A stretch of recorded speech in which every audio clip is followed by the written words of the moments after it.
Hello, everyone, and welcome to the Sports Buzz. We are at Zaxby's on Fern Valley Road. Simply the best, Zaxby's. Hope you're having a great start to your Sunday. I am TJ Walker, joined, it's been a few weeks now, Nick Roush, back at Zaxby's. Back in action. Feels back good in the to be big back. chair. Yeah, it feels good to be back. You know, I was doing a lot of moving and shaking, you know, it happens, but now I'm ready to move and shake up some chicken tenders because they're delicious at Zaxby's. What would the shaking up part You shake be? them in the sauce. Okay, Yeah, I could see that, yeah. You know, they do the little sha. And I say this, I've said it before, if you're a loyal follower of the Sports Buzz here on Sunday nights, first off, we appreciate it. Secondly, if you want something really spicy, get their hottest spice that they have. It's some good stuff. It will put some Out chest here on Fern Valley Road. Just Put some come hair on by. your chest, not some chest on your hair. Yeah, that'd be You wouldn't want that. No, you nobody would want wouldn't. And you wouldn't want to see Kentucky basketball start to get hot because that's exactly what is happening. UK goes on the road down to Lubbock. Wreckham Tech, well, they got wrecked, Nick Roush. You bet your sweet butt they are. And I'll tell you what, right here, folks, that was fun. Going down. You're going to tell everybody that was fun. That was so much fun. Wow, hot take Roush, off to a good start. But I mean, this team, they're really coming together, and you know what the secret ingredient is? What's Just that? like the spice at Zaxby's, Nick frickin' Richards. Nick Richards, best center in college basketball. Convince me otherwise. You can't. You can't do it. You really do have to get to a point where that's not an outlandish claim. I think there are better bigs in college basketball. The guy from Iowa is pretty good, Garza. Sure. You got Vernon Carey at Duke, who actually has seen his draft stock fall a little bit, but he's still an incredibly talented Doka center. Azubuike, they're Absolutely. good. He's But been Nick at Kansas Richards for is a in the billion years. conversation. Yeah. There is no denying that Nick Richards is in the conversation. I think he's got to be your front runner for SEC Player of the Year. I think he's certainly your most improved player in the SEC. The awards and the accolades will come. The draft stock continues to rise. There was The Athletic came out with their draft board and had him at number 75. I cannot wait to see what the most updated mock draft that they do. He's going to fly up because there. first off, having him at 75 before this Texas Tech game with the January that he's had and really the December that he has had is ludicrous. But now I think there's no denying him. That was a 6 o'clock game on ESPN, 2 ranked teams, SEC Big 12 Challenge, which ended in a tie. Yes. Which they say is like kissing your sister, which in your case wouldn't be so bad. Now, it starts with Nick Richards. 25, 13, 4 blocks. It's the best numbers since Anthony Davis. Ever heard of him? I have heard of Yeah, him. pretty good. What was that stat? 25.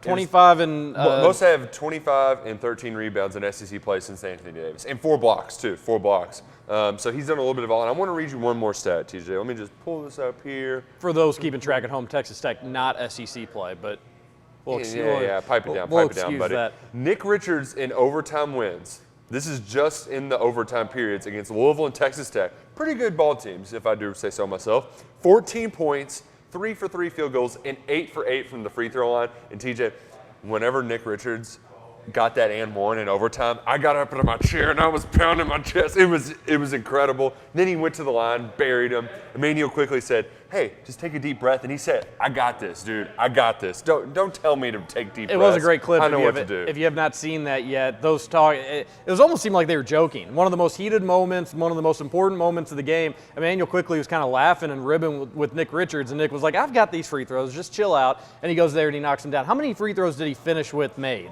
That I do not know. I believe it was like 8 of 11 or something like that total. Because Kentucky obviously beats Texas Tech in overtime. If you didn't get to see the game in Lubbock, Nick Richards, the hero of the game, he looks like he goes down with a leg injury, and it looked non-contact, yeah. and you started to see like a little ripple effect in his leg, which is never a good sign. If you've seen some Achilles injuries or even some knee injuries, you know what I'm talking about in those instances. And he looks like he's in a ton of pain. Now, Nick Richards has fallen down before and acted like he's been in a lot of pain, gotten up and been okay. Luckily for Kentucky's sake in this instance, that's the case. He goes up to the free throw line after that and misses some, but after that, he completely regroups, doesn't miss a free throw late in the game, and he has the 2 go-ahead ones with 10 seconds left. Huge. That going into the student section, a little fun fact, in the SEC, teams are not allowed to have their student sections behind the opposing team's bench.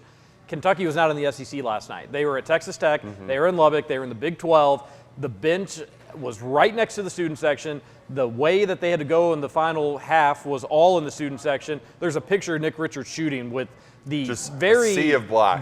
and probably blacked out Yeah. in more ways than one in that student section. They gave out free beer to the students before the game. It was an unbelievable atmosphere. Nick Richards, the stones to be Yeah. able to step up to the line and knock that down. And then there was one final possession, and although he didn't have probably his best game as a Wildcat, Ashton Hagans did what he did best, and that's play some lockdown, tough in your face, gritty defense, gets the steal, gets the strip, goes out on the Texas Tech player, and Kentucky wraps it up with a win.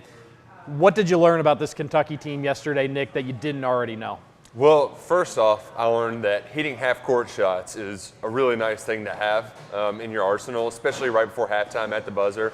I had a friend who that might have been a $100 shot for him. Wow, first half line? First half line, money line, Wow. oh man, absolutely beautiful. That's the way to go down.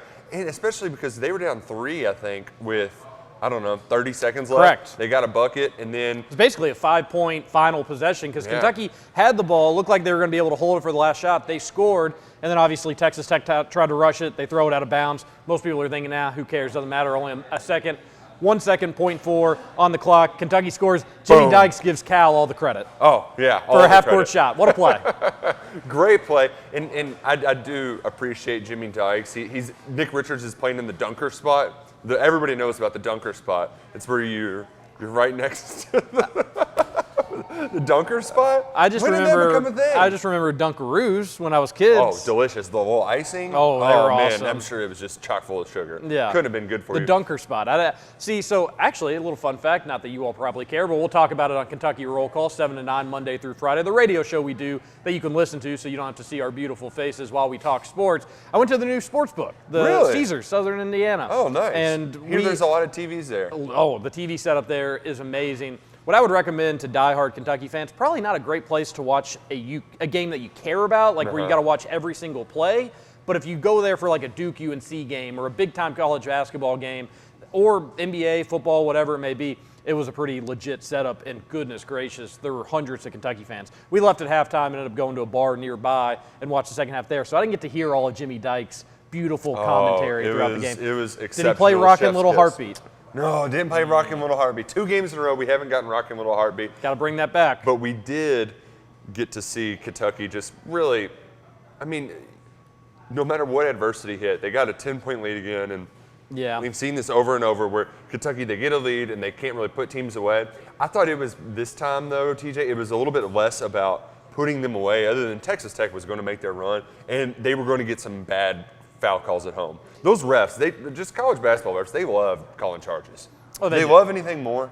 No, they don't. No. And we've always said, I've said this 1,000 times, if you don't make the charge call a hi-yah, hi-yah, and instead you make it like a they're not going to call it No, so much. Because never. what ref is going to want to do that? What grown man who's like 60 years old, let's just say the charge call with spirit fingers, I don't think you're going to say, and you have to smile like that too. And then maybe do a little tap, too. You do that, you're not going to get any charges. We just fixed college basketball for you there. Ooh. My issue with Kentucky, it's been a season-long thing. They get up big. It cost them the South Carolina game, nearly cost them the Arkansas game. It's been the case. Louisville, they were up big in that one as well. It's been the case in a lot of games. Yesterday, just get shots up. Stop turning the ball over. 20 Yeah. turnovers is too many. I know Texas Tech, a great defensive team. Chris Beard, known for his defense, hostile environment. All those things remain true. Get shots up when you have that lead. They got stuck on 60. They got stuck on 62. They got Right. stuck on 57 forever. With 15 minutes left, I think they had 50 points. And then in the final 15, you only score 10 points more, 15 points more, whatever it was. And we saw, I mean, Ashton Hagans, he more than made up for it with his defensive play. He had one with about 3.5 minutes to go where he just sprinted down the court and broke up a lob like he was a safety, like a free safety in football. It was incredible. But on the flip side, he does the thing where he just drives in the middle of the lane, not knowing where he's going, leaves his feet, and just throws it to nobody. And you can't get you're not going to get away with that against a good defensive team like Texas Tech.